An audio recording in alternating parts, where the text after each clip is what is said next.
आज की कहानी का शीर्षक है पुरानी हवेली। राहुल अपनी पुरानी कार से उतरा तो सूरज डूब चुका था।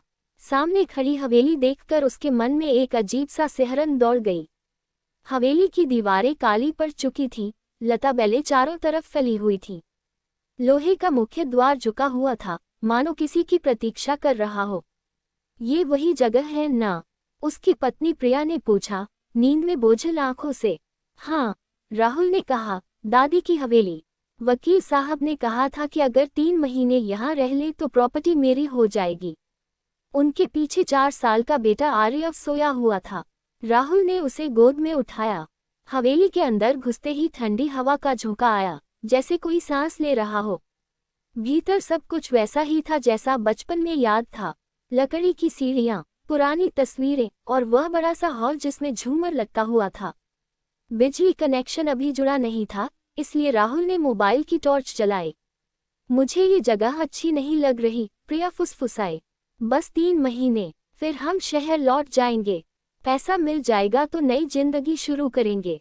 रात का पहला पहर शांत बीता। आर्यव अपनी दादी की पुरानी चारपाई पर सो गया।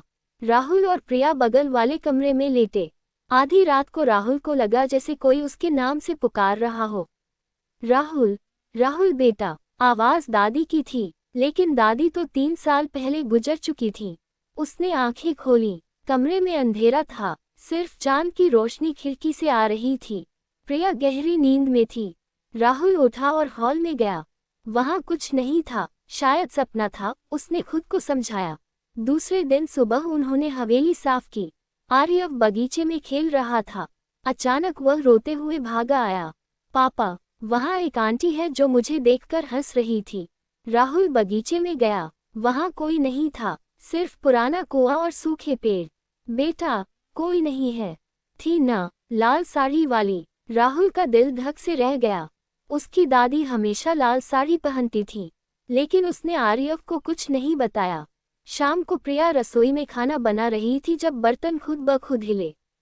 एक प्लेट नीचे गिरकर टूट गई। यहाँ कुछ गड़बड़ है, प्रिया ने कहा। मुझे लगता है हमें वापस जाना चाहिए। अभी तो सिर्फ 2 दिन हुए हैं। धैर्य रखो। तीसरी रात को असली शुरुआत हुई। राहुल बाथरूम में था जब लाइट चली गई। अंधेरे में उसने महसूस किया कि कोई उसके कंधे पर हाथ रख रहा है। ठंडा, बहुत ठंडा हाथ। उसने घूम कर देखा, कोई नहीं, लेकिन आईने में उसके पीछे एक छाया दिखाई दी, लंबे बाल, सफेद चेहरा। वह चीखा। प्रिया दौड़कर आई। क्या हुआ? कुछ था आईने में। प्रिया ने आईना देखा, खाली है। तुम थक गए हो। लेकिन राहुल जानता था कि वह थका नहीं था। उस रात सपने में उसे एक औरत दिखी। वह रो रही थी। उसके गले में काला निशान था। मुझे छुड़ा लो, मुझे छुड़ा लो। राहुल चौंक कर जागा। उसकी गर्दन पर पसीना था। अगले दिन उसने गांव के बुजुर्ग रामलाल से मिलने का फैसला किया। रामलाल जी चबूतरे पर बैठे चिलम पी रहे थे। राहुल ने सारी बात बताई। बुजुर्ग ने लंबी सांस ली। बेटा, वो हवेली साधारण नहीं है। 1947 में यहाँ एक औरत रहती थी, कुसुम। उसके पति ने उसे मार डाला था। गला घोंटकर। कहते हैं उसकी आत्मा अभी भी वहाँ भटकती है। तुम्हारी दादी ने कभी किसी को बताया नहीं, लेकिन उन्होंने कुसुम को देखा था। तो क्या करें? राहुल ने घबराकर पूछा। 3 महीने रहना है ना? रहो, लेकिन रात को कभी अकेले मत घूमना, और उस कमरे में मत जाना जो ऊपर बंद है। राहुल ने पूछा, कौन सा कमरा? जिसकी चाबी तुम्हारी दादी के कमरे में अलमारी में रखी है। घर लौटकर राहुल ने अलमारी खोली।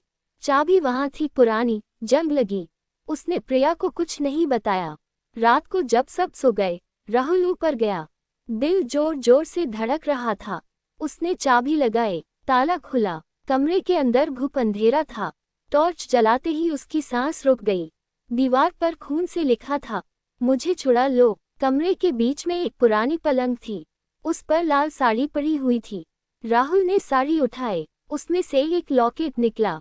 लॉकेट खोलते ही अंदर कुसुम की फोटो थी। तभी दरवाजा अपने आप बंद हो गया। राहुल, आवाज पीछे से आई। वह घूमा। वहां कुसुम खड़ी थी, असली, ठोस। उसके गले पर काला निशान, आंखें खून से लाल।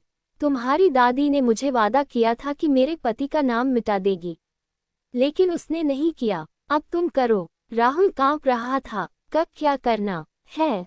तहखाने में जाओ, मेरी हड्डियां वहां हैं, उन्हें बाहर निकालकर अग्नि दो। दरवाजा अपने आप खुल गया। राहुल नीचे भागा। प्रिया जाग चुकी थी। तुम कहाँ गए थे? कुछ नहीं, सो जाओ। लेकिन अब राहुल को नींद नहीं आ रही थी। अगली सुबह उसने तहखाने का रास्ता ढूंढा। पुरानी हवेली में तहखाना था, जो रसोई के नीचे था। लोहे का द्वार बंद था। उसने तोड़ा। अंदर सांस लेना मुश्किल था। सड़ांध आ रही थी। टॉर्च की रोशनी में उसने एक पुराना संदूक देखा। खोला तो अंदर हड्डियां थीं। मानव हड्डियां। उसने हड्डियां निकाली। शाम को बगीचे में चिता बनाई। जब आग जली तो हवेली में रोने की आवाजें आने लगीं। धन्यवाद, धन्यवाद। आवाज अब शांत थी। राहुल को लगा कि अब सब ठीक हो गया, लेकिन गलत था। उसी रात आर्यव चीखता हुआ उठा, पापा, आंटी अब मेरे अंदर है। राहुल ने देखा आर्यव की आंखें बदल गई थीं, हल्की लाल। प्रिया डर से कांप रही थी। राहुल, यह क्या हो रहा है? राहुल समझ गया, कुसुम ने शरीर बदल लिया था। वह आर्यव के पास गया। कुसुम, तुम्हें तो मुक्ति मिल गई थी ना? आर्यव। कुसुम हंसी। मुक्ति? मुझे तो बदला चाहिए। तुम्हारी दादी ने मेरी हड्डियां छुपाई थीं। उसने मेरा बदला नहीं लिया। अब तुम्हारा बेटा मेरा है। राहुल रो पड़ा। मुझे जो चाहिए वो करूंगा, बस मेरे बेटे को छोड़ दो। कुसुम ने कहा, कल रात को पूर्णिमा है। तुम्हें मेरे पति की आत्मा को बुलाना होगा। वह अभी भी इस हवेली में कैद है।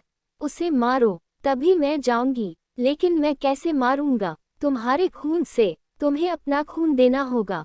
राहुल सहम गया। अगले दिन उसने सब तैयारी की। रामलाल जी को बुलाया। बुजुर्ग ने मना किया, बेटा, ये बहुत खतरनाक है। एक आत्मा से छुटकारा मिला तो दूसरी आ जाएगी। लेकिन राहुल के पास कोई रास्ता नहीं था। पूर्णिमा की रात हवेली के हॉल में उन्होंने एक मंडल बनाया। कुसुम आर्यव के शरीर में बीच में बैठी थी। राहुल ने अपनी कलाई काटी। खून की कुछ बूंदें मंडल में गिराईं। हवा तेज हो गई। झूमर हिलने लगा। अचानक एक काला साया हॉल में प्रकट हुआ। लंबा, भयानक। कुसुम के पति रुद्र प्रताप। तुम्हें किसने बुलाया? साय ने गरजा। राहुल कांपते हुए बोला, मैं। तुमने कुसुम को मारा, अब समय आ गया है। रुद्र प्रताप हंसा, मुझे कौन मार सकता है? मैं तो पहले ही मर चुका हूँ। तभी कुसुम आर्यव चीखी, इस बार मैं तुम्हें ले जाऊंगी। दोनों आत्माएं आपस में भिड़ गईं। हवेली हिलने लगी। शीशे टूटने लगे। प्रिया आर्यव को लेकर बाहर भागी। राहुल अंदर फंस गया। दोनों आत्माएं लड़ रही थीं। खून की बारिश होने लगी दीवारों से। राहुल को लगा उसकी सांसें रुक जाएंगी। अंत में कुसुम ने रुद्र प्रताप को पकड़ लिया।